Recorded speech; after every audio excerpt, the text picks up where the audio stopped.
Hai everyone, kenalin aku Daniel. Aku adalah salah satu award di LPDP tahun 2022, gelombang 2 lebih tepatnya, dengan program beasiswa tujuan master luar negeri untuk beasiswa reguler. Nah, kali ini aku pengen sharing ke teman-teman tentang beasiswa LPDP.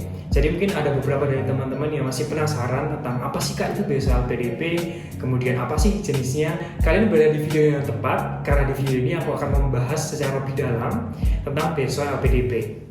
Disclaimer dulu nih teman-teman, jadi semua informasi yang aku sampaikan itu mengacu pada website maupun buklet resmi dari LPDP tahun 2022. Apa sih kan itu beasiswa LPDP?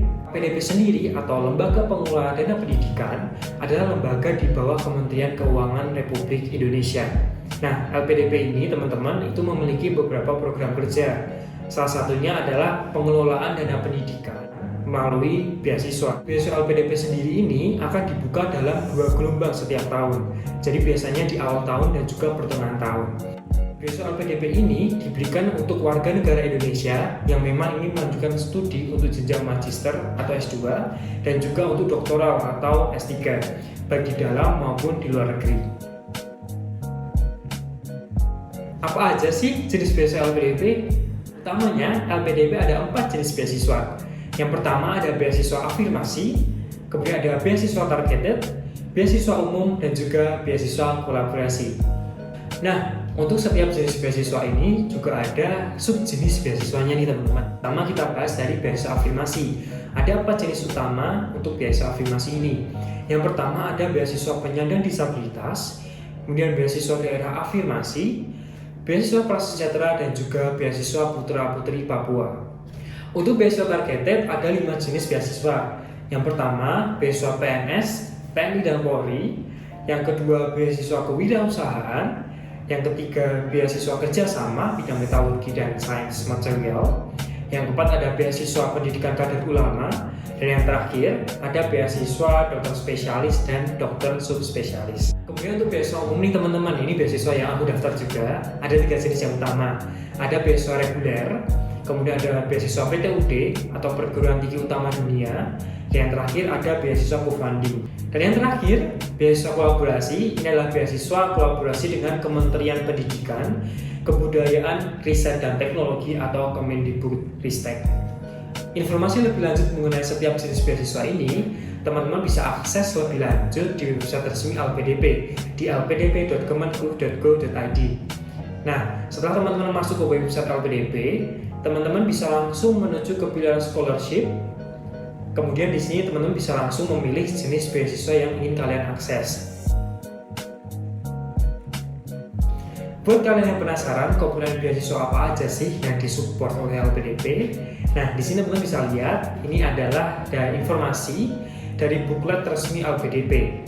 Ada 2 biaya utama yang disupport oleh LPDP, yaitu biaya pendidikan, itu berupa biaya pendaftaran, biaya SPPL tuition fee, kemudian tunjangan buku, biaya penelitian tesis atau disertasi, biaya seminar internasional juga disupport, dan juga teman-teman bisa mendapatkan biaya publikasi jurnal internasional. Dan yang kedua, teman-teman akan mendapat biaya pendukung nih. Jadi biaya pendukung itu adalah biaya ketika teman-teman hidup di tempat kalian belajar. Misalnya kalian belajar di luar negeri, jadi teman-teman dapat support full dari LPDP. Yang pertama, teman-teman akan dapat biaya transportasi, kemudian aplikasi untuk visa atau residence permit, kemudian juga ada asuransi kesehatan, biaya hidup bulanan, biaya kedatangan, kemudian ada biaya keadaan darurat. Ini jika hanya diperlukan aja teman-teman. Dan khusus buat teman-teman yang mendaftar di program doktor, teman-teman akan mendapatkan tunjangan keluarga. Komponen pendanaan untuk setiap jenis beasiswa itu bisa berbeda-beda nih teman-teman. Misalnya tadi kita sudah bahas untuk beasiswa reguler. Nah, contoh lainnya untuk beasiswa afirmasi, teman-teman akan mendapatkan komponen tambahan yaitu untuk pengayaan bahasa. So pastikan teman-teman bisa langsung lihat detail untuk setiap jenis beasiswa yang kalian tuju dan juga untuk komponen beasiswa yang dibiayai oleh LPDP. Selanjutnya adalah hal yang sangat menarik nih. Mungkin teman-teman tanya, Kak, berapa banyak sih penerima beasiswa LPDP? Nah, untuk tahunku, tahun 2022, terutama untuk gelombang 2, dari LPDP menginformasikan bahwa ada total pendaftar sebanyak 12.962 nih teman-teman. Dan untuk total peserta yang dinyatakan lolos ada sekitar 2.694. Jadi memang sangat banyak warga Indonesia yang pengen apply untuk beasiswa LPDP. Tapi memang untuk total peserta yang lulus tidak sebanyak peserta yang mendaftar, karena memang tidak mudah juga untuk bisa lolos untuk seleksi LPDP ini. Jadi pastikan buat teman-teman yang pengen untuk menjadi awardee LPDP tahun 2023 bahkan tahun selanjutnya, teman-teman bisa langsung persiapan sejak sekarang, karena pastinya untuk seleksi LPDP ini tidaklah mudah dan kalian harus mempersiapkan banyak hal ya teman-teman.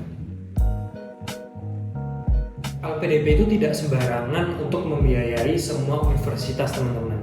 Namun, memang LPDP punya list universitas tersendiri yang diterima untuk dibiayai.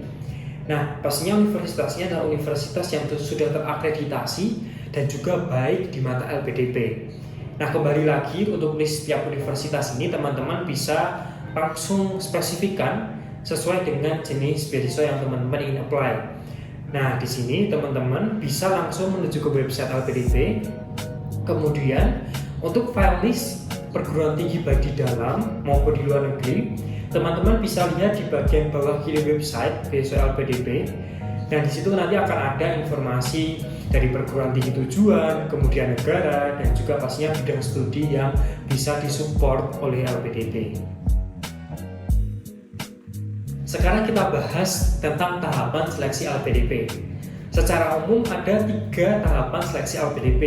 Yang pertama adalah seleksi administrasi atau seleksi berkas.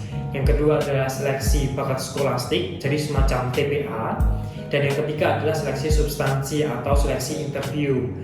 Nah, disclaimer dulu teman-teman, untuk beasiswa PTUD atau perguruan tinggi utama dunia, nanti hanya akan ada 2 tahap, yaitu tahap seleksi administrasi dan juga seleksi substansi. Jadi untuk seleksi yang kedua yaitu seleksi bakat skolastik tidak dilalui. Jadi dari seleksi pertama ini teman-teman kalau lolos bisa langsung loncat ke tahap yang ketiga, tahap terakhir yaitu seleksi substansi. Spesial juga untuk beasiswa reguler. Jadi beasiswa reguler ini ada 2 jalurnya nih juga teman-teman. Ada jalur LOA atau Letter of Acceptance dan juga jalur non LOA. Nah, sebelum kita lanjut lebih dalam tentang ini, teman-teman kita bahas dulu tentang LOA. Nah, jadi LOA atau Letter of Acceptance itu adalah surat resmi dari perguruan tinggi yang menyatakan teman-teman sudah diterima di universitas tersebut dengan program studi atau major yang sudah spesifik yang kalian apply. LOA ini sendiri ada 2 jenis, ada LOA conditional dan juga LOA unconditional. Untuk LOA conditional itu adalah surat resmi yang menyatakan kalian diterima tapi harus memenuhi beberapa persyaratan yang memang diwajibkan. Misalnya dari persyaratan bahasa ataupun dari pembayaran deposit. Nah, untuk contohnya seperti ini. Nah, kemudian yang kedua yaitu LOA unconditional. Ini adalah surat pernyataan yang menyatakan bahwa teman-teman sudah dinyatakan diterima tanpa syarat. Jadi kalian sudah pure bisa menjadi mahasiswa di universitas tersebut. Buat teman-teman yang sudah punya LOA unconditional dan sudah yakin ingin melanjutkan studi lebih lanjut ke universitas dan program studi tertentu itu, teman-teman bisa langsung aja daftar LPDP reguler untuk jalur LOA. Nah, privilege-nya apa nih Kak? Bedanya apa? Nah, jika teman-teman daftar di jalur LOA, teman-teman bisa langsung skip tahap kedua atau seleksi bakat skolastik. Jadi dari tahap pertama, yaitu dari seleksi administrasi, nanti teman-teman bisa langsung lompat ke tahap ketiga, yaitu seleksi substansi atau seleksi wawancara. Buat teman-teman yang belum punya LOA, jangan sedih, karena teman-teman juga masih bisa daftar beasiswa LPDP. Nanti teman-teman bisa daftar beasiswa reguler untuk jalur non-LOA. Nah, untuk jalur ini teman-teman, kalian bisa memilih 3 universitas dengan 3 prodi yang kalian ingin daftar. Nah, untuk pemilihan universitas ini, nanti teman-teman bisa langsung isikan pada saat teman-teman mendaftar di tahap seleksi administrasi atau seleksi yang pertama. Tadi udah banyak banget nih hal-hal yang disupport oleh LPDP untuk awardee. Nah, pastinya kalau kita udah dapat hak, kita juga harus memenuhi kewajiban sebagai awardee LPDP. Kewajiban utama awardee adalah untuk mengabdi ke Indonesia. Nah, jadi mungkin untuk teman-teman yang melanjutkan studi ke luar negeri, teman-teman setelah selesai studi harus kembali ke Indonesia. Nah, untuk aturan masa pengabdian tersebut adalah 2N+1. Dengan N di sini adalah masa studi. Misalnya, aku akan melanjutkan studi master di UK dengan program master selama 1 tahun. Nah, artinya adalah aku harus mengabdi ke Indonesia selama minimal 3 tahun. Tapi, teman-teman juga bisa melakukan kegiatan di luar negeri pasca studi. Pastinya ini harus dengan sesuai izin dari LPDP. Misalnya, teman-teman yang langsung melanjutkan studi untuk S3 setelah selesai masa studi S2. Jadi itulah berbagai informasi yang bisa aku sampaikan buat teman-teman semua mengenai beasiswa LPDP. Semoga bermanfaat ya. Dan setelah ini, aku akan bahas secara rinci tentang seleksi administrasi, terutama setiap berkas yang harus teman-teman submit di tahap tersebut. So, pastikan teman-teman untuk terus stay tune di video selanjutnya, karena pasti akan sangat bermanfaat buat teman-teman semua. Bye!